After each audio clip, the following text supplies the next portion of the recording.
चलिए भाई दोस्तों, आज मैं फिर आपसे इस टॉपिक पर बात करने आया हूँ। मैंने परसों भी आपसे बात की थी और आपको समझाया था कि हमें इस प्रकार की अश्लीलता भरी कॉमेडी नहीं चाहिए। समझे? अब इस पर एक्शन क्या हुआ है आपको बता। महाराष्ट्र पुलिस ने कहा है कि हम इस पर संज्ञान लेंगे। महाराष्ट्र के मुख्यमंत्री कह रहे हैं कि ऐसे शब्दों का इस्तेमाल कोई कॉमेडी नहीं होता। और कई लोग ये कह रहे हैं कि रणवीर इलाहाबादिया ने जो स्टेटमेंट दिया उसके एक स्टेटमेंट से उसको नहीं आंकना चाहिए। भाई क्यों नहीं आंकें? वो ये कह रहा है कि मैं अपने माता पिता को और सेक्स करते हुए देखना चाहता हूं। क्या वो ये भूल गया है कि माता पिता का दर्जा क्या होता है? जो पॉडकास्ट में संस्कारी बातें करता है वह व्यक्ति ऐसी बात कर रहा है। समय राणा ये कह रहे हैं कि भाई मैंने तो कुछ कहा भी नहीं था। अरे तुम हंसे तो थे, ठहाके तो मार रहे हो वहां बैठ करके। वो ऑडियंस जो सारे ठहाके मार रही है वो सब जिम्मेदार हैं। वो लड़की जो कहती है कि ये होना चाहिए, कम से कम इतना होना चाहिए, जो भी कहती है, इतनी वल्गैरिटी वहां पर फैलाई गई है और लोग हंस रहे हैं। तुम लोग हंस रहे हो तब वो इतना फैला पा रहे हैं। अब समय राणा ये कहा मैं यूट्यूब के सारे एपिसोड्स डिलीट कर रहा हूं और कर दिए हैं। यानी कि अब उनको समझ में आ गया है कि अब ये सब यहां चलने वाला नहीं है। अब और भारतीय संस्कृति का मजाक उड़ाने दिया नहीं जाएगा। अब कहीं ना कहीं इन लोगों को ये सिखाना पड़ेगा कि एक हद में रह करके आपको अपने वाक्य बोलने पड़ेंगे। जब स्टैंड अप कॉमेडियन ने ऐसे कह रहे थे कि सीता माता राम के बारे में कहा था तो जेल में डालकर उन्हें समझाया गया कि माता सीता और राम कौन थे। जब वह कॉमेडियन कहता भगवान कृष्ण के बारे में तो जेल में डालकर उन्हें समझाया जाता है कौन है। उसके बाद उनके स्टेटमेंट आना बंद हो जाते हैं। तो भले ही रणवीर ने इस पर माफी मांग ली, कहीं और से माफी नहीं आई। अब लोग ये कह रहे हैं कि हम वहां पर, हमने तो कुछ कहा भी नहीं था, हमें क्यों जेल के लिए और जेल में बंद करने के लिए मांग उठ रही है? ऐसा क्यों? तो भाई आप वहां बैठे थे, क्या आपने उनको रोका? आप उनकी बातों पर हंसे थे, आपने अपने आप को हंसने से रोका? क्या आप उसी टाइम पर यह नहीं कह सकते थे कि रणवीर भाई तुम्हारा ये स्टेटमेंट गलत है? रणवीर कह रहा है सर ये जो था वो स्क्रिप्ट में नहीं था। अबे किसको पागल बना रहे हो? बिना स्क्रिप्ट के शो होता है क्या? तुम लोग बिना स्क्रिप्ट एक लाइन नहीं बोल सकते, तुम बिना स्क्रिप्ट शो करोगे?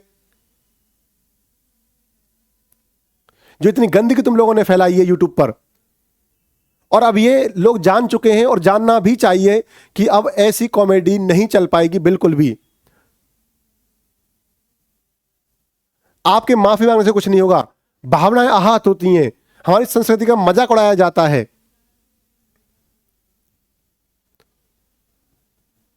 समय राणा ने अब तक कोई सॉरी नहीं बोला कि उनके शो पर यह बात हुई है। उन्होंने ये कह दिया मैं अपने सारे एपिसोड डिलीट कर दूंगा। माफी कौन मांगेगा भाई? तुम लोग खुले में गाली दे रहे हो। और मैंने लास्ट टाइम वीडियो में बात कही थी कि हमारे सामने केवल एक खबर है जो आग की तरह फैल गई, हमें पता है। ना जाने ऐसे कितने एपिसोड हैं जहां पर हर एपिसोड में गाली दे रहे हैं। जब इन पर बात आई है तो उन्होंने एपिसोड डिलीट कर दिया, और मैं भी यही चाहता हूं डिलीट हो। क्यों? हमारे देश का यूथ इन्हें देखे। 8वीं 8वीं 10वीं क्लास के बच्चे आके कहते हैं कि समय राणा ने ये कह दिया, समय राणा ने वो कह दिया। वो क्या सीखेंगे आगे जाके कि गाली देनी है? गाली देना ही कॉमेडी है? अरे मुझसे बोलो, मैं करता हूं स्टैंड अप बिना स्क्रिप्ट के आधे घंटे का, और मैं हंसाता हूं बिना गाली दिए। क्या जाकिर खान नहीं हंसा रहा? क्या बस्सी नहीं हंसा रहा? कपिल शर्मा नहीं हंसाता? क्या सुनील ग्रोवर नहीं हंसाता? राजू श्रीवास्तव ने हंसाया क्या? लेकिन आप लोगों को तो गाली देना कूल लगता है। हमारे देश की जनता को गाली सुनना कूल लगता है। और सुने, मुझे गाली सुनने से याद आया कि समय राणा एक पोस्ट डालते हैं कि भाई जो मुझे हेट मिल रही है, जो लोग मुझे सुना रहे हैं, मुझसे बर्दाश्त नहीं हो रहा है। किसी को सुना देना बड़ा आसान है, लेकिन खुद सुनना बड़ा कठिन है दोस्त।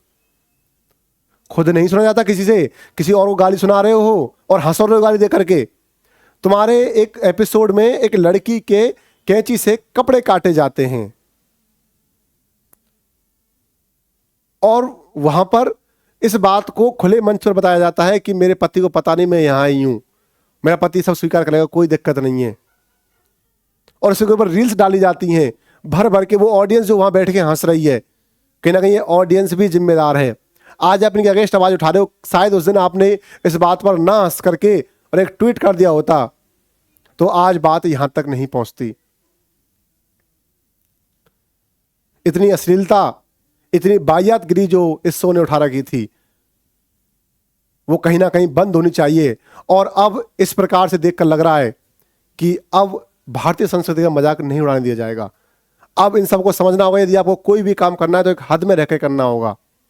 और मैं ना केवल समय राणा, ना केवल रणवीर इलाहाबादिया, ना केवल उस लड़की के बारे में बात कर रहा हूं, मैं हर उस यूट्यूबर के बारे में बात कर रहा हूं जो यूट्यूबर अपने कंटेंट को इस प्रकार से चेंज कर रहे हैं, गाली की ओर जा रहे हैं, जो डबल मीनिंग बात करते हैं आकर के। मैं नाम नहीं लेना चाहूंगा, बहुत यूट्यूबर हैं जो 10-10 मिलियन लेकर के बैठे हैं और डबल मीनिंग बात करके हंस रहे हैं।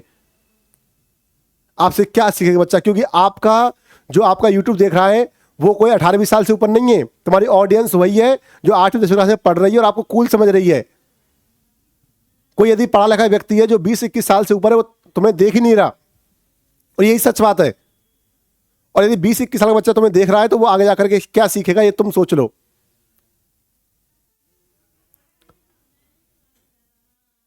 91-92 ये कौन सी भाषा होती है? और अधिकतर यूट्यूबर ये कर रहे हैं। तो हर यूट्यूबर को समझना होगा कि यदि खुद को चलना है तो एक नैतिकता में रह करके बात करनी होगी। क्या आपकी वीडियोस को आपके घर वाले नहीं देखते? क्या आप अपनी वीडियोस को घर वालों को दिखा सकते हैं जब खुले में गाली दे रहे हैं? और आपका यूथ वही है जो 10वीं फेल है। पढ़ा लिखा व्यक्ति आपको फॉलो नहीं कर सकता, खुले मंच पर आप गाली देते हो, डबल मीनिंग बात कर रहे हो, हंस रहे हो। तो ये आपको देखना होगा कि YouTube पर एक गंदगी बर्दाश्त नहीं होगी। आपने YouTube को YouTube नहीं छोड़ा है, और आप समझ लो क्या बना दिया, मैं क्या कहना चाह रहा हूं। लेकिन मेरे कहने कुछ मर्यादाएं हैं, मैं नहीं कह सकता। लेकिन आप लोग समझें कि जब तक यूट्यूबर्स अपने आप को नहीं सुधारेंगे, इसी प्रकार से अश्लीलता चलती रहेगी। अभी तो केवल एक ने माफी मांगी है। मैं चाहता हूं हर वो यूट्यूबर माफी मांगे जो इस प्रकार की अश्लीलता को फैला रहा है, इसको बढ़ावा दे रहा है। और अब भारत में ये नहीं चल पाएगा। हम भारतीय संस्कृति का मजाक नहीं बनने देंगे। इस बात को सभी कान खोल करके सुन लें। मैं फिर आपसे मिलूंगा ऐसी किसी इंपॉर्टेंट इंफॉर्मेशन के साथ। तब तक के लिए बहुत बहुत धन्यवाद।